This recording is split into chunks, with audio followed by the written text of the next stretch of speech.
Hey, shalom, shalom. Before I begin this lesson, I would like to start off by giving all honor, all glory, and all praises to Yahweh, Bahashem, Yahweh Shai, Bahashem, Bahawadash. Double honors to my apostles and my elders of great Nostrum who grew well. Peace and blessings to the elect of the nation of Israel. It's your brother Itazwan from the Providence, Rhode Island camp. I'm at you with a quick lesson. Hopefully it's quick. Hopefully it's straight to the point. But most importantly, hopefully it's edifying. All right.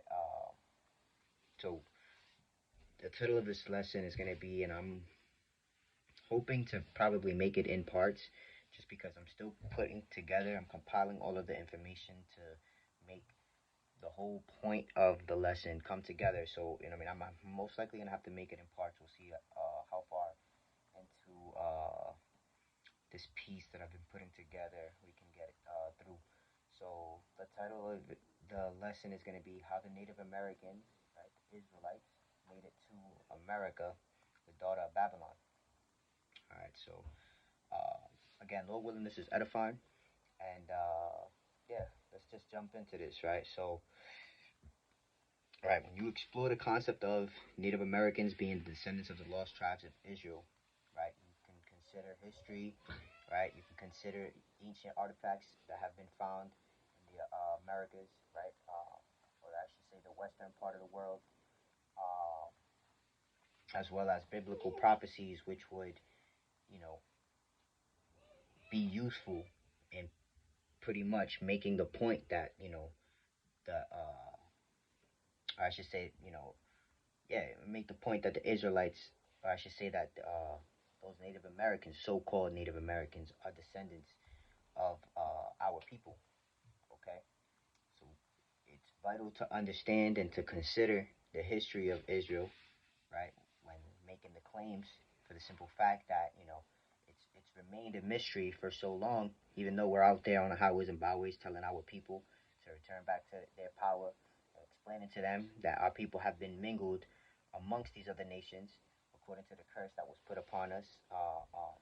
You can read about it in the book of Deuteronomy. But yeah, it to this day remains a mystery, right? The mystery of the Gentiles, okay? How our people went from being Israelites and dwelling in our land and being together um, to being separate, and now looking like these other nations, speaking like these other nations, worshiping the gods of these other nations. But in all actuality, the truth is that they stem from the seed of, you know, Jacob, right? Whose name was later changed to Israel. All right, so the first part of, because I have it split into multiple parts here. So we're gonna go into the division, right? It says during the reign of King Solomon, right? Um, you know, the kingdom at the time consisted of the northern and the southern kingdom, right? The southern kingdom being comprised of Benjamin, Levi, and Judah, right? Three tribes, as well as the northern kingdom was made up of the remaining tribes, which were Simeon, Zebulun, Ephraim, Manasseh, Gad, Reuben, Asher, Naphtali, and Issachar. All right, so when Solomon was the king at the time, right, he was a monarch of ancient Israel. He was one of the sons and the successor of King David, right? According to the Hebrew Bible and the Old Testament, okay, he is described as having been the penultimate ruler of an amalgamated Israel and Judah, right? Penultimate ruler of an amalgamated Israel, meaning he was next to the last ruler over the nation of Israel, right? Understanding that the last ruler of the nation of Israel is going to be Yahweh Shai, but right, and I say that in the sense of Israel being amalgamated, right? All 12 tribes being brought back together. We are going to be brought back together once Yahweh Shai reasserts his position as the King of Kings, Lord of Lords, okay?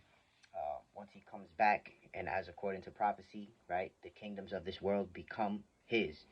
All right. So I'll continue reading. It says, right. It says, the hypothesized dates of Solomon's reigns are from 970 to 931 BCE after his death, which his son and successor, or one of his sons and the successor of King Solomon was Rehoboam, Salakia. right? And he would adopt harsh policies towards the northern tribes. And it would eventually lead to the splitting of the Israelites between the kingdom. It would lead to the split between the kingdom, right? The northern kingdom and the southern kingdom. It says, following the split, right? You had the patrilineal descendants rule over Judah alone, right? Because after that, you had the northern kingdom and the southern kingdom split, and of course, you had the southern kingdom had their kings that ruled for a period of times, rose and fell.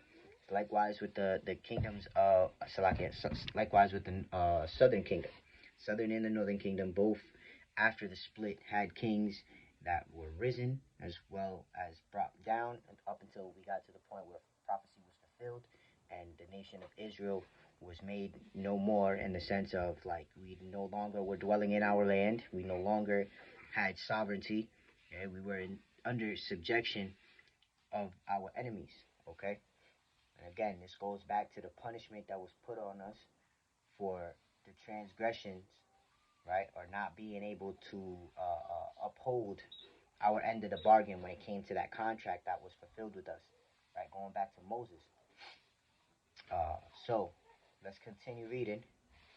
Right. So matter of fact, we can bear records of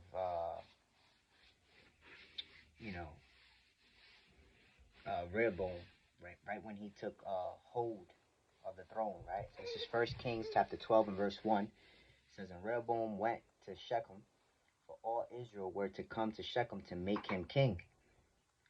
Verse 2, and it says, and it came to pass when Jeroboam and the son of Nebat, who was yet in Egypt, heard of it, for he was fled from the presence of King Solomon, and Jeroboam dwelt in Egypt. This is the third verse. It says that they sent and called him, and Jeroboam and all the congregation of Israel came and spake to Rehoboam, saying, thy father made our yoke grievous. Now therefore make thou the grievous service of thy father, and his heavy yoke which he put upon us lighter, and we will serve thee. So it's as simple as that. The nation of Israel was pretty much pleading to Jeroboam and telling him like, hey, yo, you're going to take hold of the throne. Your father, for the last couple years that he ruled over us, was dealing with us in a fashion in which we didn't see, or I should say, they didn't deem it to be profitable. Okay, so there was a decision that Jeroboam had to make on whether or not he was going to continue ruling over the people in the fashion in which his father did, or if he was going to take the counsel that is being given to him, and he was going to rule over the people in a manner in which the people were willing to work with him. I'll continue reading. This is verse 5. It says, and he said unto them, depart yet for 3 days, then come again to me. And the people departed. And the king Rehoboam consulted with the old men that stood before Solomon his father while he yet lived, and said, how do ye advise that I may answer this people? So, being the son of a wise king, right, the wisest man to roam the earth, right, King Solomon, Rehoboam was looking for wise counsel, all right, but in his be quiet, girl, in his goal to obtain wise counsel so that he may be able to rule over us accordingly, he fell victim to 1 Corinthians 15 and 33, right? It says, be not deceived, evil communications corrupt good manners. All right, and we're going to read a little bit more onto what I put together here as to how he was taken by that. All right, so he received sound advice from the elders, right? Who according to the antiquities of the Jews, right, in chapter 8, verse 2, part 2:15, right, they were Solomon's friends. Those elders were Solomon's friends. They were there for the 40 years that Solomon reigned, right? And at the beginning, things were going good. He was following after the Lord's heart, and the Heavenly Father was giving him everything that he ever wanted, all right? He was able to obtain everything via the wisdom that was imparted unto him that he asked for.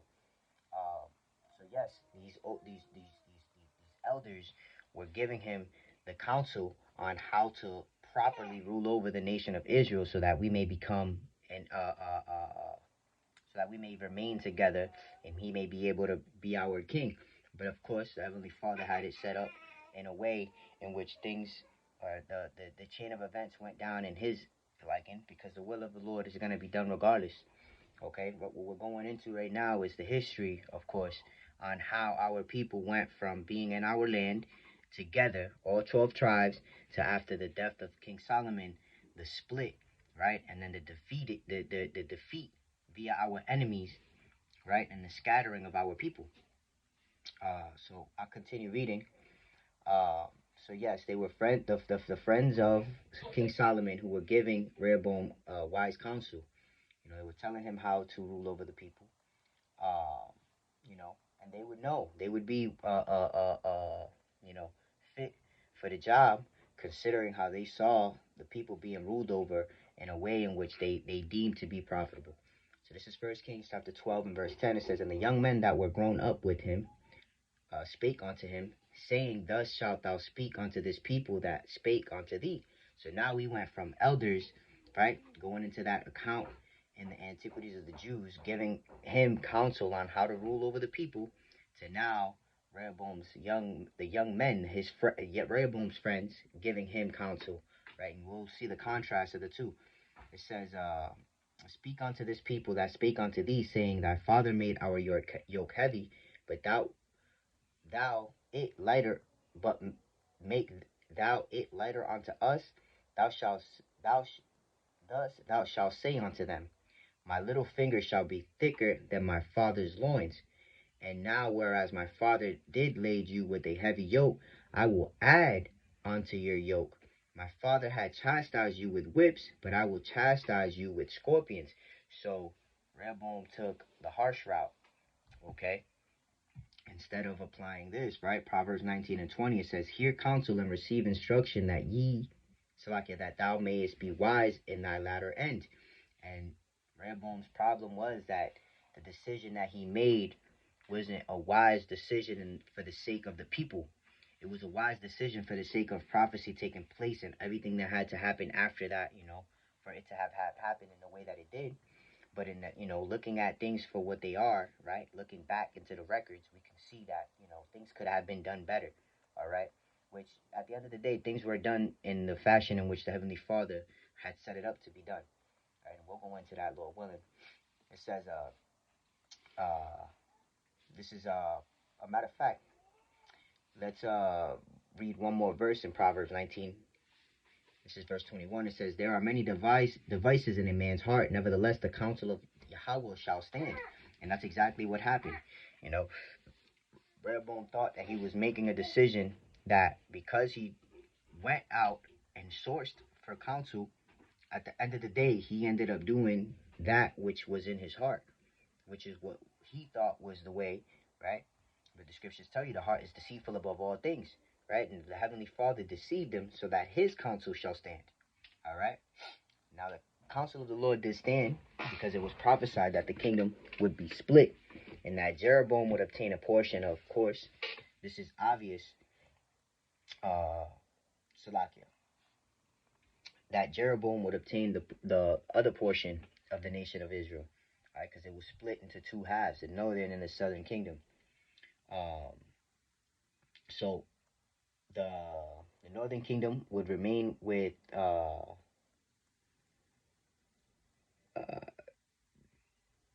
Salakia.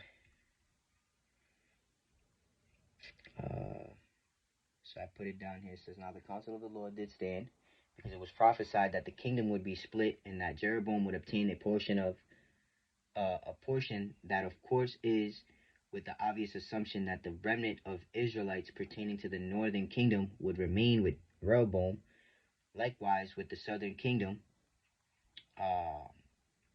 Israelites that disagreed or had their reasons to depart did so, but for the most part, the bulk split into the two. All right, so you had the northern and the southern kingdom split, but then obviously via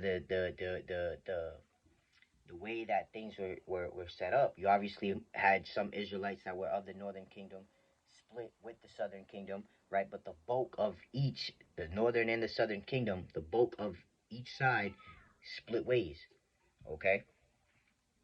So now let's grab 1 Kings chapter 11 and verse 26. It says, "And Jeroboam the son of Nebat, an Ephratite," right? So he was from the tribe of Ephraim, of Zeradah, Solomon's servant, whose mother's name was Zeruiah, a widow man, a widow woman. Even he lifted up his hand against the king, and this was the cause that he lifted his hand against the king. Solomon built Milo and repaired the breaches of the city of David his father. And the man Jeroboam was a mighty man of valor, and Solomon, seeing the young man that he was industrious, he made him ruler over all the charge of the house of Joseph. And it came to pass at that time, when Jeroboam went out of Jerusalem, that the prophet Ahijah, the Shilonite, found him in the day, and he had clad himself with a new garment, and they too were alone in the field. And Ahijah caught the new garment that was on him and rent it in 12 pieces. Right? So this is a prophecy that's getting ready to be broken down. Right? And at the moment of this taking place in the book of 1 Kings chapter 11 and 30, of this record being put together, the kingdom was still together. As you can see, Solomon was still ruling. Solomon was actually delegating tasks and doing his thing, right? But now we have a prophecy that's getting ready to be told, right? And we'll read about it.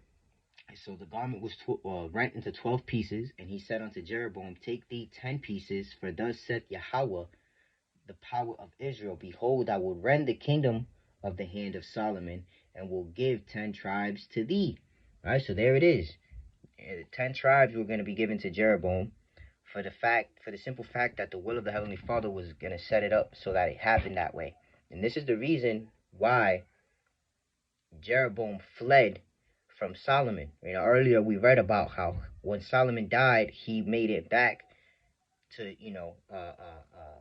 made it back to Israel, and he, what I'm saying, he pretty much was reunited with the people, and it was for this same reason that he left. Because think about it, imagine being the king at the time, and then Solomon, his heart was being, I should say, his heart was going away from the Heavenly Father because he was being too caught up with the heathen wives that he had taken as wives, and he started building up temples for them, and worshiping these other gods. All right, so because of that, it led King Solomon, with all the wisdom that he had, uh, um, even I should say, even with all the wisdom that he had, it led him to go astray, so to say. So he started doing things which were, can be deemed as questionable, but it was all of the will of the Heavenly Father, right? It says, Salakia, verse 32. Wait, hold on, Salakia, I gotta sneeze. Satan, man. Salakia. So this is verse 32. It says, "But he shall have one tribe for my servant David's sake, and for Jerusalem's sake, the city which I have chosen out of all the tribes of Israel, because that they have forsaken me and have worshipped Ashtoreth, the goddess of Zidonians, and Chemosh, the god of the Moabites, and Milcom, the god of the children of Ammon, and have not walked in my ways." Right? So as Solomon's heart went away from the Heavenly Father, him being the ruler of the people, as it is written, as the ruler of the people, so are his officers. So we had a lot of our people worshiping these other gods, and for that, the Heavenly Father had to judge us. Okay? This is continue reading. It says, "And the God of the children of Ammon, and have not walked in my ways to do that which is right in mine eyes, and to keep my statutes and my judgments, as did David his father." Right. This is verse 34. It says, "Howbeit I will not take the whole kingdom out of his hands, but I will make him prince all the days of his life for David my servant's sake, whom I chose, because he kept my commandments and my statutes. But I will take the kingdom out of his son's hands, and will give it unto thee, even 10 tribes." Right? So the kingdom was split between one of the sons of the king of Salakia, between one of the sons of King Solomon, Rehoboam, and the son of Nebat, the Ephratite. He also was one of Solomon's servants when Yahweh stirred up the hearts of men to prepare war with Solomon. He was one he was one. He was one Slakia, who the Lord used to cause grievousness to Solomon. I say this because he didn't succeed in taking him out, but fled re, only to return uh, uh, after hearing the news of Rehoboam obtaining the throne, all for fulfillment of scriptures, right? According to Isaiah 55 and 11, it says, "So shall my word be that goeth forth out of my mouth, and it shall not return unto me void," right? Because Ahijah prophesied about the kingdom being split and how it would be split and who the kingdom, after it being split, right? Who would assert the throne, right? It would be split between Rehoboam and Jeroboam. I continue reading. It says, "But it shall accomplish that which I please, and it shall prosper in the thing whereto I sent it." All right. So this is the second part that I have here, and we went from being divided now to being conquered. All right. So it says, fast forward a couple bad kings and a couple good ones, for the most part bad ones, and we get to the point of the nation of Israel being consumed by the curses which are written in the book of Deuteronomy, chapter 28 and verse 15 on down, for not following the instructions of Yahweh Shem Yahushua, right? This is Deuteronomy 28 and 15. It says, "But it shall come to pass, if thou shalt not hearken unto the voice of Yahweh thy power, to observe to do all his commandments and his statutes, which I command thee this day, that all these curses shall come upon thee and overtake thee." One of those curses consisted of the Israelites going into captivity under other nations, right? This is the verse jumping down on that same chapter 28. We're going to go to verse 25. And it reads, "And Yahweh shall consume thee, Shalak, and Yahweh shall cause thee to be smitten before thine enemies. Thou shalt go out one way against them, and flee 7 ways before them, and shalt be removed into all the kingdoms of the earth." So we were spread like butter. The Heavenly Father had it so that the Israelites, right, the nation of Israel would be scattered amongst all of the rest of the 17 nations that are written of in the scriptures, right? Therefore, causing us to speak their languages, to look like them, all right, to be following after their customs until it was fulfilled that which is written, that we would be returning back to our heritage and in the land of our captivities be rehearsing those righteous acts, which now, right, that fulfillment, the fulfillment of that prophecy is something that we can witness take place, right? Because, we have brothers and sisters waking up throughout the earth via the preaching of this word, right? Um, and it's something that is allowing us to return back to our culture, our heritage, right? Ultimately to our power, where we're safe, where we're kept from our where we're sound. You know what I'm saying? You come into the understanding of being an Israelite, and yeah, the walk might be difficult, but at the end of the day, we find peace in knowing that the Heavenly Father has imparted mercy enough to have us be able to call on His name. He's given us the name. He's given us the understanding of His word. He's given us wisdom, and ultimately, like I said, it's just mercy. So the water Yahweh Shem Yahweh Shai for that, because we went from this to now, like I said, being able to work out our own salvation with fear and trembling via the understanding of the scriptures. All right. So I'll continue reading over here. This is Deuteronomy. When it jump to chapter 30 and verse 1, it says, "And it shall come to pass when all these things are come upon thee, the blessing and the curse which I have set before thee, and thou shalt call them to mind among all nations, whether Yahweh thy power had driven thee." And that's what's happening. We're calling unto mind the things that we've done, the things that have been done unto us. But ultimately, the word of Yahweh Shem Yahweh Shai, man. This is Baruch chapter 3 and verse 8. It says, "Behold, we are yet till this day in our captivity, where thou hast scattered us for a reproach and a curse, and to be subject to payments according to all the iniquities of our forefathers, which departed from the Lord our power." And that's the sentiment. We are yet to this day in our captivity because of the transgressions that were committed. And the Heavenly Father has allowed us to come back into this understanding so that we may be able to find that good favor, find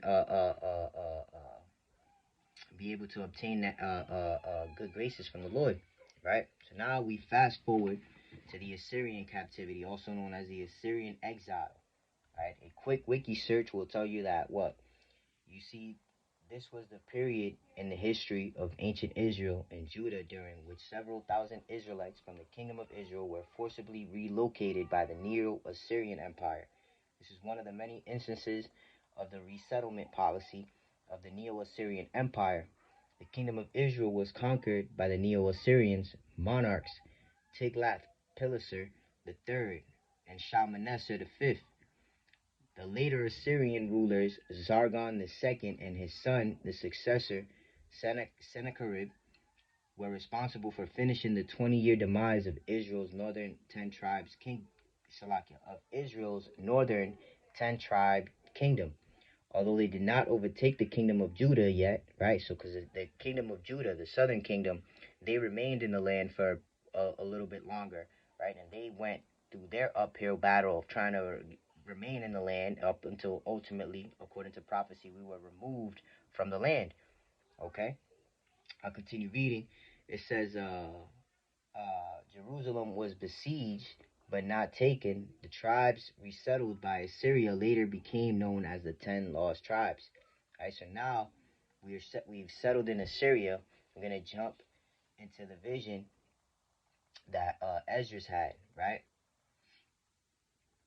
So this is Second Esdras 13 and 40. It says, and those are the 10 tribes which were carried away prisoners out of their own land in the time of Hosea, the king of Shalmaneser, the king of Assyria, led away captive, and have carried them over the waters, and so came they into another land. So we were through the waters, right, taken from the land in which we were dwelling in Assyria into where now, we're gonna link it together. We went from there to the Americas, right, to the western part of the world, right. This is 2 Kings chapter 17 and verse 6. It says, in the 9th year of Hosea, the king of Assyria took Samaria and carried Israel away into Assyria and placed them in Halah and in harbor by the river of Gozan and in the cities of the Medes. Right? From there, we're going to jump to 2nd Ezra 13 and 41. It says, but they took this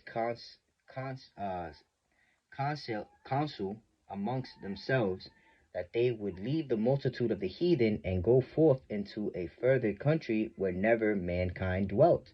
Right? And nobody, it refers to America as a land of where no man dwelt, because although in the time of King Solomon, when he would have the Hamite, let's just say sea travelers, right? Because the Hamites were very skilled in, traversing the seas. He would have them do a 3-year trip, right? It'd be a year and a half there and a year and a half back, or I should say a year and a half here and then a year and a half back, right? They would come here to source out gold, right? Turkeys, different type of materials and things that they would get from here and bring back into the land of Israel. Okay, so in that process, they would come here for a period of time and then leave. They never settled, right? It wasn't until our people, right, were scattered that we, were, as it is written right here, we went forth into a country where never man dwelt, right? It says,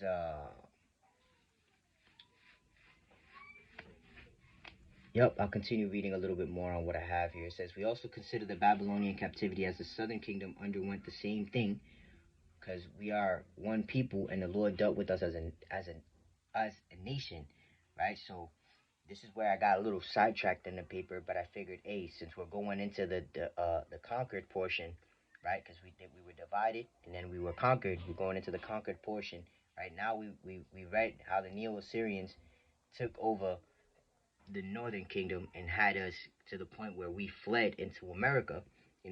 We have, in contrast, right, on the other side of the coin, we have the southern kingdom going through their trials as well, right? This is 2 Kings chapter 25 and verse 1. It says, and it came to pass in the 9th year of his reign, in the 10th month, and the 10th day of the month that Nebuchadnezzar, king of Babylon, came, he and all his hosts against Jerusalem, and pitched against it, and they built forts against it round about. And the city was besieged unto the 11th year of King Zedekiah. And on the 9th day of the 4th month, the famine prevailed in the city, and there was no bread for the people of the land. And the city was broken up, and all the men of war fled by night by the way of the gate between two walls, which is by the king's garden. Now the Chaldees were against the city round about, and the king went the way toward the plain, and the army of the Chaldees pursued after the king and overtook him in the plain of Jericho, and all his armies were scattered from him. So just like how in a game of chess, it's a checkmate once you're able to get the king, all right, the opponent's king. So that's exactly what happened, man. Our people fell as a whole once this took place. All right, so the northern kingdom had already been done away with, in the sense of, we didn't have no sovereignty, we didn't have our land, right? We were unable to, be a people in that place that was set up for us to dwell in because of our transgressions, right? So now we sit and, look back into these records, and we have them as a testament of not just the Heavenly Father's might, but also the things that we did that we are to acknowledge, right? And seek the Lord for forgiveness. Okay? So I'm gonna end the lesson here. I'm gonna keep compiling more information, because like how I stated at the beginning of the lesson, this is just history right here, okay? But we can also go into ancient artifacts, right?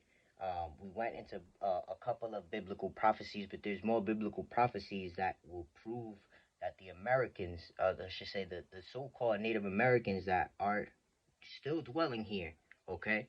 Because now they're just going by different bywords, right? They out here calling themselves Mexicans, Puerto Ricans. They're out here calling themselves all types of things. Likewise with the Southern Kingdom, they're out here calling themselves Haitians and Black African Americans.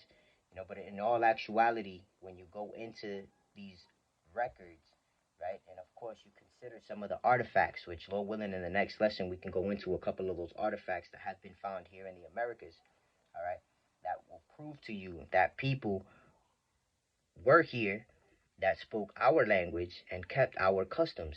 All right, you can even look up pictures of the so-called Native Americans and how they would rock the fringes, just like how, according to our law, our people would be required to rock these fringes, right? And for what? To look upon them and think of the commandments of the Lord, the commandments which were given to the nation of Israel.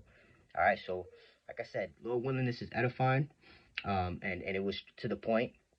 uh I try to make it as compact as possible, but we have to go over some of these things just to get the full understanding. And even then, this lesson will be super 3 times as long as that it already is if we were to just go into everything that we were uh uh uh, uh everything that I have planned to go into in order to just make the point come full circle. But as of right now, we've gotten into the part up into the point in which we were able to bring out how our people were together under the rule of King Solomon, how we were split after his death and the throne was taken by his son Rehoboam, as well as the split that happened between the nation of Israel and the throne that was then given to Jeroboam for him to rule over the northern kingdom up until that appointed time in which the Neo-Assyrian Empire came along and then scattered the northern kingdom, and our people fled from that land into the Americas.